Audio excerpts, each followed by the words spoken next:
దేవిక దగ్గరకు చేరుకున్న grand master గంభీరమైన స్వరంతో, ఏమైంది దేవిక?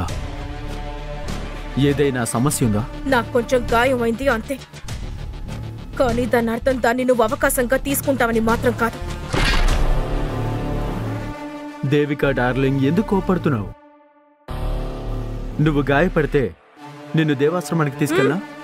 ముందు నువ్వు నన్ను డార్లింగ్ అని పిలవడం మానే. నా అంతటా నేను వెళ్ళగలను.